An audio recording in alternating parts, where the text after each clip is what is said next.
देश का बजट आया है, लेकिन बजट के साथ ही सियासी पारा भी चरम पर पहुंच गया है। केंद्रीय बजट 2026 को लेकर सत्ता और विपक्ष आमने सामने खड़े दिखाई दे रहे हैं। एक तरफ केंद्र सरकार इसे विकसित और आत्मनिर्भर भारत की मजबूत नींव बता रही है, तो दूसरी ओर आम आदमी पार्टी के राष्ट्रीय संयोजक और दिल्ली के पूर्व मुख्यमंत्री अरविंद केजरीवाल ने इसे महंगाई और बेरोजगारी बढ़ाने वाला बजट करार दिया है। दर्शकों, बता दें कि केजरीवाल का कहना है कि देश आज दो सबसे बड़ी चुनौतियों बेरोजगारी और महंगाई से जूझ रहा है, लेकिन बजट में इन समस्याओं से निपटने का कोई ठोस ब्लूप्रिंट नजर नहीं आता। उन्होंने यहाँ तक दावा किया कि पूरे बजट में गोवा का नाम तक नहीं लिया गया, जिससे केंद्र सरकार की प्राथमिकताओं पर सवाल खड़े हो रहे हैं। वहीं दूसरी तरफ दिल्ली की मुख्यमंत्री रेखा गुप्ता ने बजट 2026-27 को प्रधानमंत्री नरेंद्र मोदी के नेतृत्व में आत्मनिर्भर और विकसित भारत की दिशा में ऐतिहासिक कदम बताया है। उनके मुताबिक ये बजट किसान, युवा, नारी शक्ति और वंचित वर्ग के उत्थान के साथ साथ रोजगार, नवाचार और बुनियादी ढांचे को नई गति देने वाला है। अब सवाल यही है, क्या यह बजट आम आदमी की मुश्किलें कम करेगा या सियासी आरोप प्रत्यारोप की आग को और भड़काएगा? दर्शकों, आपको बता दें कि देश का बजट आया, लेकिन बजट के साथ ही सियासत भी गर्मा गई।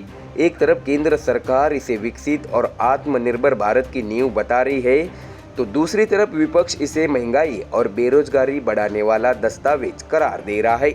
दिल्ली के पूर्व मुख्यमंत्री अरविंद केजरीवाल ने बजट 2026 पर बड़ा दावा किया, वहीं दिल्ली की मुख्यमंत्री रेखा गुप्ता ने इसे ऐतिहासिक बताया है। सवाल ये है, क्या ये बजट आम आदमी को राहत देगा या उसकी मुश्किलें बढ़ाएगा? जानकारी दे कि केंद्रीय बजट 2026 पेश होते ही राजनीतिक बयानबाजी तेज हो गई है।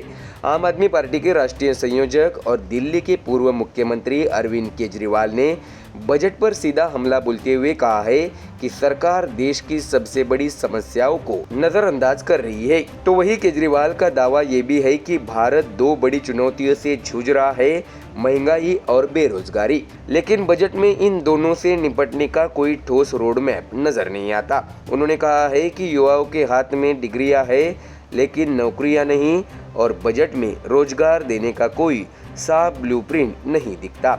दर्शकों, बता दें कि अरविंद केजरीवाल ने आगे बताया है कि यह बजट महंगाई को और बढ़ाएगा, बेरोजगारी पैदा करेगा। बच्चों और युवाओं की सबसे बड़ी समस्या रोजगार है, लेकिन सरकार के पास इसका कोई जवाब नहीं है। दर्शकों, केजरीवाल यही नहीं रुके, उन्होंने गोवा को लेकर भी केंद्र सरकार पर बड़ा आरोप लगाया। उनका कहना है कि पूरे बजट भाषण में गोवा शब्द तक का जिक्र नहीं है। केजरीवाल ने कहा है कि ऐसा लगता है जैसे केंद्र सरकार ने गोवा को पूरी तरह भुला दिया हो। गोवा की मौजूदा स्थिति पर बोलते हुए उन्होंने बीजेपी पर तीखा हमला बोल दिया। केजरीवाल ने कहा है कि पिछले 15 सालों से गोवा में बीजेपी की सरकार है और इस दौरान राज्य में भ्रष्टाचार चरम पर पहुंच गया है। उनका दावा है कि गोवा में आज भी लोगों को पानी, सीवर, स्वास्थ्य सेवाओं और सड़कों जैसी बुनियादी सुविधाओं के लिए जूझना पड़ रहा है। हालात ऐसे है कि लोग खुलकर बोलने से डरते हैं। दर्शकों, जानकारी दें कि केजरीवाल ने आगे कहा है कि गोवा की जनता अब विकल्प चाहती है।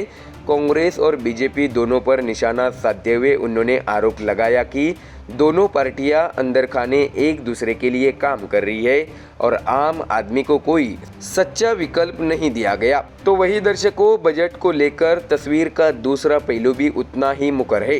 दिल्ली की मुख्यमंत्री रेखा गुप्ता ने केंद्रीय बजट 2026-27 को विकसित भारत की दिशा में बड़ा कदम बताया है। जानकारी दी कि सीएम रेखा गुप्ता ने सोशल मीडिया प्लेटफॉर्म एक्स पर पोस्ट करते हुए कहा है कि यह बजट आत्मनिर्भर भारत के संकल्प को नई ऊर्जा देता है।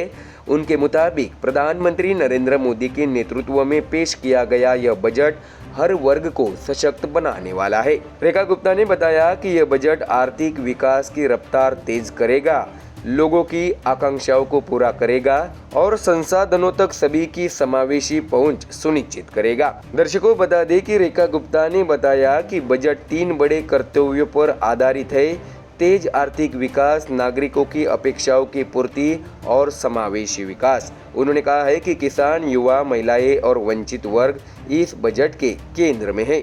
उनका दावा है कि किसानों की आय बढ़ाने, ग्रामीण बुनियादी ढांचे को मजबूत करने, युवाओं के लिए नए रोजगार पैदा करने और घरेलू मैन्युफैक्चरिंग को वैश्विक ताकत बनाने पर खास जोर दिया गया है।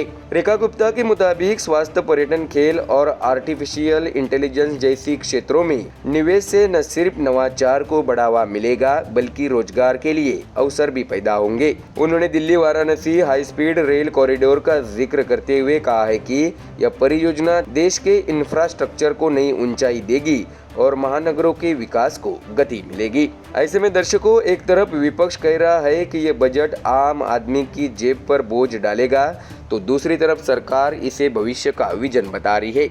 सवाल ये है कि क्या महंगाई से परेशान जनता को राहत मिलेगी, क्या बेरोजगार युवाओं को नौकरी मिलेगी, या फिर यह बजट सिर्फ कागजों पर ही मजबूत साबित होगा। दर्शकों, बजट को लेकर राजनीतिक जंग तेज है, दावे आमने सामने हैं। अब फैसला वक्त करेगा कि यह बजट जनता के लिए उम्मीद बनेगा या बहस का नया मुद्दा। तो दर्शकों, फिलहाल इस खबर में इतना ही। देश और दुनिया की बाकी और खबरें जानने के लिए जुड़े रहिए हमारे चैनल MDR न्यूज के साथ। धन्यवाद।